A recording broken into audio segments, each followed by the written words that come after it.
हम अपने जवानों को सम्मान देते हैं, सलूट करते हैं उनकी बहादुरी को। सीआरपीएफ में 22,746, बीएसएफ में 19,320, एसएसबी में 19,175, आईटीबीपी में 6,398 पद खाली हैं। रेलवे में नॉन गैजेटेड स्टाफ में 2,50,410 रिक्तियां हैं।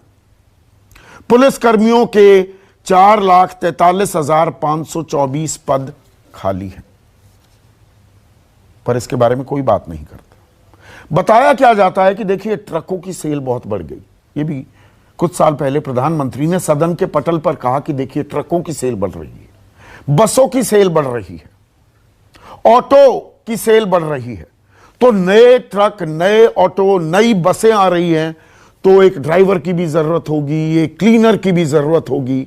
और ये बताते हुए ये आंकड़ा बताने की कोशिश की गई कि देखिए कितने रोजगार सृजित हो रहे हैं।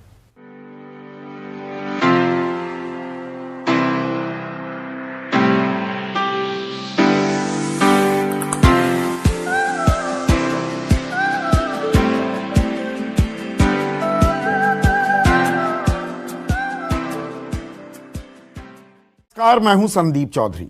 आज सबसे बड़ा सवाल में बात रोजगार की। किसी भी युवा को, अधेड़ उम्र वाले को भी एक महज रोजगार की दरकार जरूर रहती है। रोजी रोटी चलती है, घर बार चलता है, बच्चों की शिक्षा होती है, उन्हें स्कूल भेजना होता है, मां बाप के अस्पताल का खर्च है। जिंदगी जीने के लिए आपको एक अदद नौकरी की जरूरत होती है। और यहां पर नौकरी और रोजगार में फर्क भी है, उसके बारे में मैं आगे बात करूंगा। लेकिन आज बेरोजगारी की, रोजगार की बात क्यों? आप जानते ही हैं 2 दिन पहले चुनाव आयोग ने 5 राज्यों में, असम, पश्चिम बंगाल, तमिलनाडु, केरल और पुडुचेरी में विधानसभा चुनावों की तारीखों का ऐलान कर दिया। और आज देश के गृह मंत्री अमित शाह पुडुचेरी में थे। और पुडुचेरी में उन्होंने क्या कहा कि पुडुचेरी में देश में सबसे ज्यादा बेरोजगारी है। 75% युवा, 75%, हर 4 में से 3 युवा बेरोजगार हैं। और हम सरकार में आएंगे तो इस बेरोजगारी दर को 40% पर ले आएंगे। तो एक चुनावी रैली में गृह मंत्री अमित शाह ने हमारे देश की एक कड़वी हकीकत और एक युवा की दुखती नब्ज को टटोला है, वो दबा दी है। बेरोजगारी एक बड़ी समस्या है, लेकिन वो आंकड़ों में कहीं ना कहीं छिपकर रह जाती है। अभी CMIE, centre for monitoring Indian economy, बेरोजगारी के आंकड़े देता है। और जनवरी के जो आंकड़े दिए उसमें तस्वीर यह उभरकर सामने आई कि 1.25 करोड़ रोजगार सृजित हुए हैं जनवरी महीने में 2021 में दिसंबर 2020 के मुकाबले। 38 करोड़ 88 लाख लोगों के पास रोजगार था देश में, 130 करोड़ के देश में। वो बढ़कर 40 करोड़ 7 लाख हो गया। तो बेरोजगारी दर जो 9.1%, टू बी प्रिसाइज 9.06% थी, वो घटकर 6.5% पर आ गई। तो आम आदमी को लगेगा कि अरे ठीक है, बेरोजगारी तो अब काबू में आ रही है। कोरोना काल, संक्रमण काल, संकट काल में तो ये 30% तक भी बढ़ गई थी। लेकिन अमित शाह कह रहे हैं पुडुचेरी में 75% युवा बेरोजगार हैं। तो असलियत का कहीं खुलासा किया है क्या? और यहां मैं सरकारी नौकरी, एक पक्की नौकरी और रोजगार जिसमें पकोड़े तलना और चाय बनाना भी शामिल करती है सरकार। और मैं डिग्निटी ऑफ लेबर का बहुत सम्मान करता हूं। कोई भी अपनी मेहनत से, किसी भी जरिए से रोजी रोटी कमाए, अपना परिवार चलाए, मैं उन लोगों को सलाम करता हूं। लेकिन हालत यह हो जाए कि एक पढ़ा लिखा युवक भी, एक BA, एक MA, एक PhD भी ये काम करने लगे, उसे एक पक्की नौकरी ना मिले, तो स्थिति, सूरत हाल बहुत ही दुखद है। ये भी एक कड़वी हकीकत है हमारे देश में। अब पुडुचेरी का चुनाव है तो ये बात कह दी गई। आपको ध्यान होगा पिछले साल, अभी 4 महीने पहले की बात है, बिहार में चुनाव हुए, बेरोजगारी एक बड़ा मुद्दा बना था। तेजस्वी यादव ने कहा 10 लाख सरकारी नौकरी दूंगा, तो जवाब में जेडीयू तो कुछ नहीं बोली, बीजेपी ने कहा हम 19 लाख रोजगार देंगे। तो पक्की नौकरी और रोजगार में भी फर्क आप समझ गए होंगे कि आप निर्भर बन जाइए, खुद मुख्तार हो जाइए, अपना काम करने लगिए, उसे भी आप रोजगार कह सकते हैं, पर वो पक्की नौकरी नहीं है। और पक्की नौकरी की बात मैं क्यों कर रहा हूं, अभी सितंबर में ही छत्तीसगढ़ में क्या हुआ उसकी एक वानगी आपको बताता हूं। स्कूल शिक्षा विभाग ने अंग्रेजी माध्यम के 3 स्कूलों के लिए शिक्षक, क्लर्क और चपरासी समेत 70 पदों के लिए वो आवेदन दिए गए, आवेदन मांगे गए। 12 पद अकेले चपरासी के थे और इसके लिए भी 300 से ज्यादा आवेदन आ गए। आवेदनकर्ता कौन थे? बीए और एमए, ग्रेजुएट, पोस्ट ग्रेजुएट लोग, वो चपरासी के पद के लिए भी काम करने को तैयार थे। ऐसा ही एक और राज्य में गार्ड के लिए हुआ। 3 साल पहले की बात है, राजस्थान में एक माली के पद के लिए, सरकारी पद के लिए 17,500 आवेदन आए थे। सत्ता में आने से पहले बीजेपी ने वादा किया था 2 करोड़ रोजगार हर साल मुहैया कराए जाएंगे। 7वां साल है तो इस साल मई तक 14 करोड़ रोजगार दिए जाने थे, लेकिन वो आंकड़े नहीं बताए जाते, वो आंकड़े कहीं गोलमोल कर दिए जाते, पर ढाक के वही 3 पात रह जाते हैं। और ये हर सरकार पर, वो विपक्ष की सरकार हो, बीजेपी की सरकार हो, सब पर लागू होता है। पैसे की दुहाई दी जाने लगती है कि अभी तो तनख्वाहें देने के लिए पैसे नहीं है, नए रोजगार कहां से सृजित किए जाएं। धीरे धीरे सरकारी नौकरियां लगातार कम होती जा रही हैं। कहने वाले ये कहते हैं सरकारी नौकरियों पर ही आश्रित क्यों हो, लेकिन वहां पर स्टेबिलिटी दिखती है, सेफ्टी दिखती है। गांव देहात में हमारा एक बड़ा तबका है, वो सरकारी नौकरी को आज भी सलाम करता है, लेकिन नई सरकारी नौकरियां दिखते ही नहीं बनती हैं। पर चुनाव आएंगे तो रोजगार की सब बात करने लग जाएंगे, चुनाव चले जाएंगे तो उसे भूल जाते हैं। क्या यह कड़वी हकीकत है? इसी पर आज मैं चर्चा करने वाला हूं। पहले अमित शाह का बयान सुनिए। बेरोजगारी में देश में नंबर 1 है, जहां 75% से अधिक युवा बेरोजगार है। मैं आज आपको विश्वास दिलाकर जाता हूं, आप भारतीय जनता पार्टी के नेतृत्व में एनडीए की सरकार बनाइए, ये 75% का जो बेरोजगारी का दर है उसको हम 40% के नीचे लाकर रहेंगे। ऐसे में आज का सबसे बड़ा सवाल, सिर्फ चुनाव में ही क्यों याद आता है रोजगार? सिर्फ चुनाव में ही क्यों याद आता है? और रोजगार के दावों पर कितने गंभीर हैं सियासी दल? चुनाव जीता, खेल खत्म, सरकार बन गई, अब 5 साल के लिए हम सरकार चलाएंगे। क्या ये खेल है? चर्चा में मेरे साथ बीजेपी की तरफ से आलोक वत्स, कांग्रेस की राष्ट्रीय प्रवक्ता, वरिष्ठ पत्रकार रही हैं, आर्थिक मामलों पर अच्छा खासा ज्ञान रखती हैं सुप्रिया श्रीनेट, अर्थव्यवस्था को भली भांति समझने वाले, बिहार से ताल्लुक रखते हैं जेडीयू के राष्ट्रीय प्रवक्ता राजीव रंजन मेरे साथ हैं, आरजेडी के राष्ट्रीय प्रवक्ता मृत्युंजय तिवारी, वरिष्ठ पत्रकार सिद्धार्थ सिंह मेरे साथ हैं, और एक और खास मेहमान अमित बसोले, प्रोफेसर हैं अजीम प्रेमजी यूनिवर्सिटी में और इस देश के रोजगार के मामलों पर फॉरमोस्ट एक्सपर्ट हैं। तो राजीव रंजन, अभी आलोक वत्स का कनेक्शन मुझे कटते हुए दिखा, क्या गाहे बगाहे, बल्कि आलोक वत्स आप मुझे सुन पा रहे हैं? सुन पा रहा हूं। आलोक वत्स, आज गृह मंत्री अमित शाह ने चुनावी रैली में दरअसल रोजगार की पोल खोल दी क्या, कि पुडुचेरी में 75% युवा बेरोजगार है, वो ये कह रहे हैं। सीएमआई का जनवरी का आंकड़ा है, देश में सबसे बड़ी समस्या बेरोजगारी की जम्मू कश्मीर में है। 22% वहां बेरोजगारी दर है।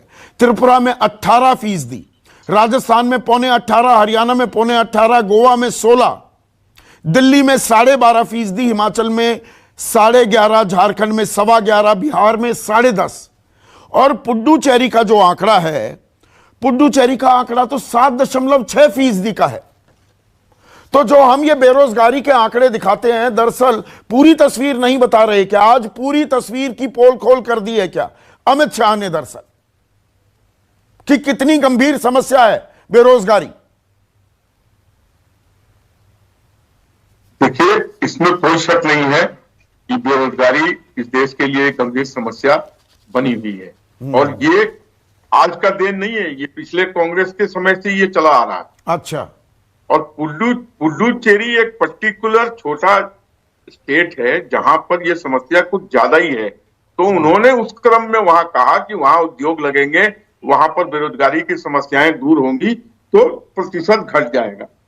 और पूरे राष्ट्र के साथ जोड़ के उसको नहीं देख सकते आप। नहीं, मैं पूरे राष्ट्र के साथ क्यों नहीं जोड़कर देखूंगा। सीएमआई के जो आंकड़े हैं वो आंकड़े कहते हैं कि देश में जनवरी में बेरोजगारी दर 6.5% आ गई, और उसमें पुडुचेरी का बताते हैं सीएमआई कि 7.6% है।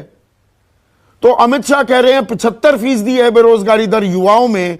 तो ऐसे में जम्मू कश्मीर, जहां आपने 370 हटा दिया था 2019 5 अगस्त को, तो वहां बेरोजगारी कितनी होगी? सीएमआई कहता है 22%, 7.5%, 7.7% वाले पुडुचेरी को गृह मंत्री कह रहे हैं 75% है दरअसल। तो जम्मू में कितना होगा? हरियाणा में 17.25%, वहां आपकी सरकार है। हिमाचल में 11.5%, वहां आपकी सरकार है। बिहार में 10.5%, वहां आपकी सरकार है। फिर तो वहां भी बहुत बड़े आंकड़े होंगे ना बेरोजगारी के। देखिए, बेरोजगारी हर जगह अपना मुंह फैलाए खड़ा है। इसको स्वीकारने में कोई ये नहीं है कि हम इसको स्वीकारते हैं, लेकिन जिस तरीके का काम हो रहा है, जिस तरीके के अर्थव्यवस्था को सुदृढ़ करके आगे की तरफ बढ़ाई जा रही है, आप जीडीपी के संकेत देखिए, वो बढ़ते कितना टाइम लगता है व्यवस्था बनाने में? 7 साल होने वाले हैं आपकी सरकार को। जब 2 करोड़ रोजगार हर साल का वादा था, 14 करोड़ रोजगार मिलने थे, 7 साल में व्यवस्था नहीं बन पाई। आलोक वत्स, 7 साल में व्यवस्था इतनी खराब थी, इतनी बैठी हुई थी, इतनी लचर थी, घुटने पे के भी नीचे जा चुकी थी। उसको पटरी पर लाने के लिए जिस व्यापक तौर पर काम हो रहा है, रोड में, रेल में, हवाई जहाज में, इलेक्ट्रिसिटी में, वो किसी से छिपा हुआ नहीं है।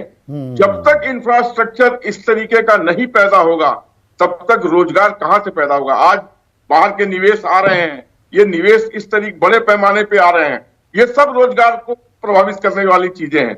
लेकिन अच्छा, तो ये मतलब आप कह रहे हैं 2014 से पहले बेरोजगारी का ऐसा बुरा आलम था, रोजगार के कोई अवसर ही नहीं मिल रहे थे, उसे दुरुस्त करने में आपको वक्त लगा। पर 2018 में 1973 में बेरोजगारी के आंकड़े हम जुटाने शुरू किए थे।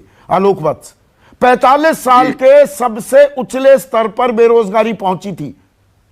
2018 की बात कर रहा हूं, 6.1%। तो 2018 तो 2014 के 4 साल बाद आता है ना, या 2014 से पहले था 2018? नहीं, बाद में था। बाद में था ना? हाँ, बिल्कुल बाद में था। तो बेरोजगारी सबसे ऊंचले स्तर पर 2018 में पहुंची थी ना? देखिए, ये बेरोजगारी एक दिन की समस्या नहीं है। हाँ, ये जब पीछे से व्यवस्था सुदृढ़ नहीं होती है, तब इसके दूरगामी परिणाम आते हैं। व्यवस्था बिल्कुल बैठ गई थी, स्टेट एक्सचेकर का पैसा घोटालों में जा रहा था। आज कम से कम मोदी के शासन में एक भी घोटाला कोई उजागर नहीं हुआ है। सरकार का कोई भी पैसा किसी गलत हाथ में नहीं जा रहा है। 7 साल में कितनी सरकारी नौकरियां सृजित हुई, सरकार ये क्यों नहीं बताती? इसके विधिवत पूरे आंकड़े तो मेरे पास नहीं है। नहीं, सरकार ही नहीं दे रही। मेरे पास भी आंकड़े नहीं है, आपके पास कैसे होंगे? मेरे पास भी नहीं है, सरकार ने आंकड़े ही नहीं दिए। तो अभी थोड़ा और सब्र कीजिए। अच्छा। और देखते जाइए कि जिस तरीके से पटरी पर अर्थव्यवस्था लौटेगी तो हर चीज सुनहरा नजर आएगा। कितने सरकारी नौकरी सृजित नौकरियां भी हुई उस ये नहीं तादाद में बताया। मिलेगी। सरकारी नौकरी जी? नहीं है, पर ये 28 लाख नौकरियां, ये जो पद हैं ये खाली पड़े हुए हैं, ये तो भरे जा सकते हैं। इसके पहले इनके तनख्वाह की भी व्यवस्था करनी होगी। अच्छा। सीधे पद भर के और उसको तनख्वाह नहीं देने की स्थिति में हो तो क्या फायदा ऐसा पद भरने तो से? पुडुचेरी में कर देंगे। पुडुचेरी में सरकार बनते ही तनख्वाहें भी दे देंगे और बेरोजगारी कम कर देंगे।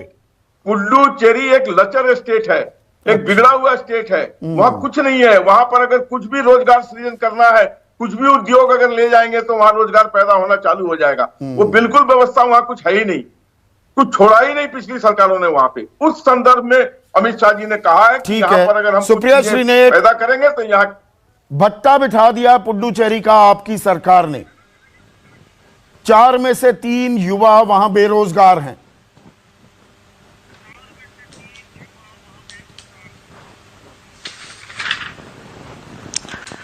ऐसा है संदीप जी, ये जिस विषय पर आपने आज कार्यक्रम रखा है, अनएम्प्लॉयमेंट, ये एक बहुत ही गंभीर विषय है। और मेरे अनुसार भारत जैसे युवा राष्ट्र में जहां 65% वर्किंग पॉपुलेशन है और हम विश्व के सबसे युवा राष्ट्र है, ये एक टिकिंग टाइम बॉम्ब है। तो इस पे पॉलिटिकल पॉट शॉट्स करना और जिस तरह की नासमझी अभी प्रवक्ता जी ने दिखाई है वो करना, मुझे लगता है बड़ा भयंकर साबित हो सकता है। ये बहुत बड़ी आने वाली परेशानी का सूचक है अगर आपके इतने युवा बेरोजगार हैं। मेरी 2-3 बातें हैं।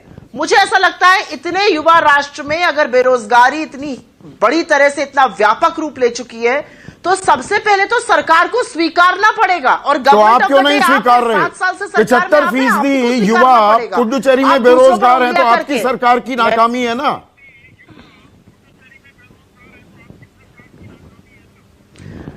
मैं आपको वो आंकड़े रिपीट नहीं करूंगी जो आपने बिहार के, जो आपने उत्तर प्रदेश के, जो आपने हरियाणा के, जो आपने मध्य प्रदेश के बताए हैं। बेरोजगारी वहां पे बहुत ज्यादा है, वो डबल इंजन की सरकारें हैं उसके बाद भी बेरोजगारी है।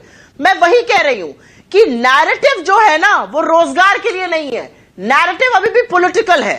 7 साल से सरकार में आप हैं, आप कह रहे हैं सब कुछ इतना बर्बाद था कि अब आप सब नए तरीके से सीधा कर रहे हैं। कभी कभी भाजपा वालों की बातें सुन लो तो लगता है कि 2014 में ही देश आजाद भी हुआ होगा, 1947 में नहीं हुआ होगा। शायद वो ऐसा भी अगली बार कहने लगे। मेरा अपना मानना यह है कि अगर छोटी छोटी नौकरियों के लिए पीएचडी तक अप्लाई कर रहे हैं, वो आपको दिखाता है कि जॉब क्रिएशन इस इकोनॉमी में थम चुका है। जिस तरह का ऑप्टिमिज्म आपको दिखता था इकोनॉमी में वो नहीं दिख रहा है।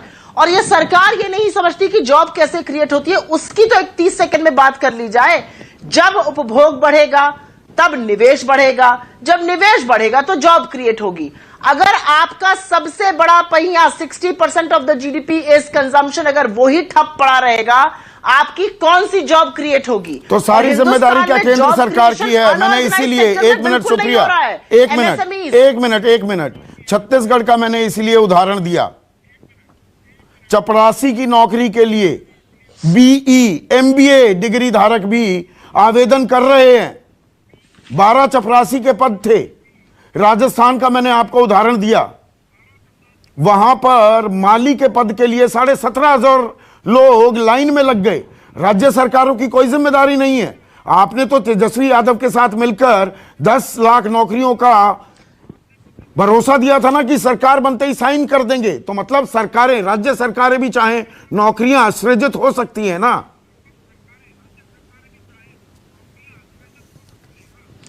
मैं आप उधर का आंकड़ा दे रहे हैं, मैं आपको एक और आंकड़ा दे देती हूं। 62 वैकेंसी थी उत्तर प्रदेश में पुलिस डिपार्टमेंट में पियोन की, चपरासी की। 90,000 लोगों ने अप्लाई किया था, जिसमें से पीएचडी से 3700, ग्रेजुएट्स, पोस्ट ग्रेजुएट्स। तो यह दिखाता है कि जॉब्स है नहीं। मेरा अपना मानना है कि नौकरियां जो है वो केंद्र और राज्य सरकारों से मिलकर क्रिएट होंगी। इसमें केंद्र सरकार का बड़ा रोल होता है। पॉलिसी फॉर्मेशन जो बड़े लेवल पर होता है वो केंद्र सरकार करती है। आप यही देख लीजिए कि अभी का जो बजट आया है उसमें क्या पॉलिसी फॉर्मेशन पे ध्यान दिया गया है। आपके जो गजलिंग सेक्टर्स होते हैं, जीडीपी डेटा बता रहा है, चाहे ट्रांसपोर्ट हो, होटल हो, टूरिज्म हो, टूरिज्म का बजट 19% काट कर आप कैसे उस सेक्टर को ग्रो करेंगे? ये सब बड़े जॉब गजलिंग सेक्टर्स होते हैं, ये बड़ी बड़ी जॉब क्रिएट करते हैं। इनफॉर्मल सेक्टर पे कोई ध्यान नहीं है। अभी भी एमएसएमई को लोन पर लोन देने की बात इस बजट में भी करी जा रही है। अरे लोन तो लोग तब लेंगे ना जब निवेश बढ़ेगा, जब कंजम्पशन बढ़ेगा। आप कंजम्पशन बढ़ाने पर ध्यान क्यों नहीं दे रहे हैं? जिस दिन कंजम्पशन बढ़ जाएगा संदीप जी, उस दिन अपने आप स्वतः नौकरियां क्रिएट हो जाएंगी। राज्य सरकारों के सर पर ठीकरा फोड़ने का काम सिर्फ चुनाव के दौरान भाजपा करती है। और ये ना ये खेल, ये जो खेल है ना, एक मिनट राजीव रंजन, सबको मिलकर एक मिनट सुप्रिया, राजीव रंजन, चुनाव आते हैं, रोजगार कर देंगे जी सृजित, वोट दे दो, उसके बाद भूल जाते हैं। यही कड़वी हकीकत है ना। देखिए, सबसे पहले तो पुडुचेरी को लेकर के मैं कहूंगा कि 138 वर्षों तक फ्रांसीसी उपनिवेश के रूप में रहने के बाद वो 1954 में 1 नवंबर को भारतीय गणराज्य का हिस्सा बना। लेकिन एक औपनिवेशिक शक्ति से मुक्त, एक साम्राज्यवादी शक्ति से मुक्त होने के बाद वो उसका चेहरा इसलिए नहीं बदल पाया कि फिर वो दिल्ली के लिए एक उपनिवेश के शक्ल में ही रहा। आप टूरिज्म में आप गोवा की स्थिति देख लीजिए, राजस्थान की स्थिति देख लीजिए, पुडुचेरी के बीचेस को अगर आप देखें, अगर सही तरीके से टूरिज्म को लेकर के वहां इंफ्रास्ट्रक्चर अगर खड़ा किया गया होता, अगर वहां के टूरिज्म को प्रमोट किया गया होता, तो निस्संदेह रोजगार के अवसर वहां और ज्यादा बेहतर बढ़ सकते थे। और हर राज्य की अलग अलग स्थितियां हैं। मैं ये बराबर कहता हूं कि केंद्र सरकार ने केंद्र प्रायोजित योजनाओं के जरिए राज्यों पर जो एक तरफा जो सेंटर के मनचाहे स्कीम्स को थोपने की कोशिश की, उससे भी विकास अवरुद्ध हुआ है। अगर राज्यों को सीधे उनके विकास उस निधि को आप सीधे राज्यों को आप हस्तांतरित करते, तो स्टेट सेंट्रिक प्रोजेक्ट्स को लेकर के राज्य काम कर पाते। कई अनुपयोगी योजनाओं पर भी राज्यों को आपने पैसा तो दिया, लेकिन उनको भी मैचिंग ग्रांट देना, मैचिंग कंट्रीब्यूशन देना। तो डबल इंजन सरकार है, एक्सचेकर पर भी उसका दबाव। आपकी तो डबल इंजन सरकार है ना राजीव रंजन। ऐतिहासिक पृष्ठभूमि बता दी आपने, पुडुचेरी की, थोड़ी बिहार की बात कर ले। सरकार ने माना था ना चुनाव से पहले 4.5 लाख सरकारी पद रिक्त हैं, फिर 10 लाख का नारा दिया तेजस्वी यादव ने। तो आपने तो कुछ नहीं बोला, बीजेपी बोली 19 लाख रोजगार कर देंगे। हमारे आपकी सरकार है ना, कितने रोजगार सृजित किए 4 महीने में? कि एक अलायंस में अगर किसी एक कंस्टिट्यूएंट ने वायदा किया, तो बिहार की सरकार की पहली कैबिनेट में 20 लाख रोजगार सृजित करने के संबंध में सैद्धांतिक तौर पर फैसला ले लिया। सैद्धांतिक फैसला तो ले लिया, जमीन पर कितना उतरा, कितनों को मिले रोजगार? नहीं, सुन लीजिए ना। हाँ। अभी तो ऐसा नहीं होता है। 2 लाख केवल पुलिस बल में रिक्तियां प्रकाशित होने जा रही है, जिसको मुख्यमंत्री नीतीश कुमार जी ने आधिकारिक तौर पर अनाउंस कर दिया। हर दिन बिहार के अलग अलग विभागों की रिक्तियां प्रकाशित हो रही हैं, और बिहार के दैनिक पत्रों को केवल आप अगर देख लेंगे तो आपको अलग अलग विभागवार रिक्तियों की जानकारी मिल जाएगी। दूसरी तरफ एग्रीकल्चर के रोडमैप पर काम हो रहा है, वहां भी रोजगार सृजित होंगे। 10.5% बेरोजगारी की दर है पुडुचेरी में, 7.7%, आपकी 10.5% है देखिए बेरोजगारी दर। बिहार को लेकर सीएमआई का आंकड़ा है जनवरी का। बिहार को लेकर के मैंने आपको कई बार कहा, कभी बिहार को देश के बाकी राज्यों के साथ कंपेयर करके देख लीजिए, और जो कंपैरेटिव जो स्टैटिस्टिक्स हैं, चाहे वो हर 5 ईयर प्लान में प्रति व्यक्ति विकास योजनाओं का निवेश हो, बिहार के क्रेडिट डिपॉजिट रेशियो का सवाल हो, बिहार के लिए उड़ीसा के किसी एक पोर्ट की मांग का सवाल हो, लगातार बिहार की मांग को अनसुना करने का काम कांग्रेस की सरकारों ने किया। और मैं मानता हूं डबल इंजन आपको कहने का अधिकार है, लेकिन जो स्थितियां थी, निसंदेह पिछले 2-3 वर्ष इस केंद्र सरकार विशेष राज्य का दर्जा मांगा करते थे, गला फाड़कर कांग्रेस पर आरोप लगाते थे। आज आपकी डबल इंजन की सरकार चल रही है 2017 से। मैं तो वही कह रहा हूं, राज्य का दर्जा क्यों नहीं ले लेते? बदल रही हैं और हमारी मांगे यथावत आज भी बरकरार है। सरकार तो चिट भी मेरी, पट भी मेरी, कांग्रेस की सरकार आपकी, केंद्र में सरकार आपकी, और काम नहीं हो पा रहा है जी। नहीं, काम तो हो रहा है ना। अभी मैंने आपको क्या बताया, बिहार में संसाधनों के अभाव के बावजूद, शराबबंदी जैसे फैसलों के बावजूद, कोषागार को आज एक बड़े फैसले के लिए हम लोगों ने तैयार किया, और एक्सचेकर से आज इतने लाखों नियुक्तियों को लेकर के राज्य सरकार ने अगर फैसला अच्छा, लिया है, आवेदन आने वाले हैं, तो अभी दिशा में प्रकाशित हम होने वाले हैं। ईमानदार कोशिश मृत्युंजय तिवारी रिस्पॉन्ड कीजिए। 10.5% है बेरोजगारी दर। ये बस एक चुनावी जुमला मात्र है क्या? सब आप सब लोग इसमें शामिल हैं। चुनाव से पहले रोजगार देंगे, रोजगार देंगे, वोट दे दो, वोट दे दो, फिर भूल जाते हैं। संदीप जी, एक ऐसा मुद्दा है जिसे फुटबॉल बना करके ये उसके ऊपर चारों ओर से खेला नहीं जा सकता है। बेरोजगारी गंभीर मुद्दा है और सबसे पहले आपको पता होना, आप खुद इसके गवाह रहे हैं कि नेता तेजस्वी यादव जी ने बिहार चुनाव में बेरोजगारी को अहम मुद्दा बनाया और ये पहला चुनाव होगा जब बेरोजगारी के मुद्दे पर हम लोगों ने चुनाव लड़ा। और कितना भी हमारे विरोधियों ने भटकाने की कोशिश की, चुनावी मुद्दा बनाने की कोशिश की, राम मंदिर, धारा 370 और 3 तलाक, इस तरह के विवाद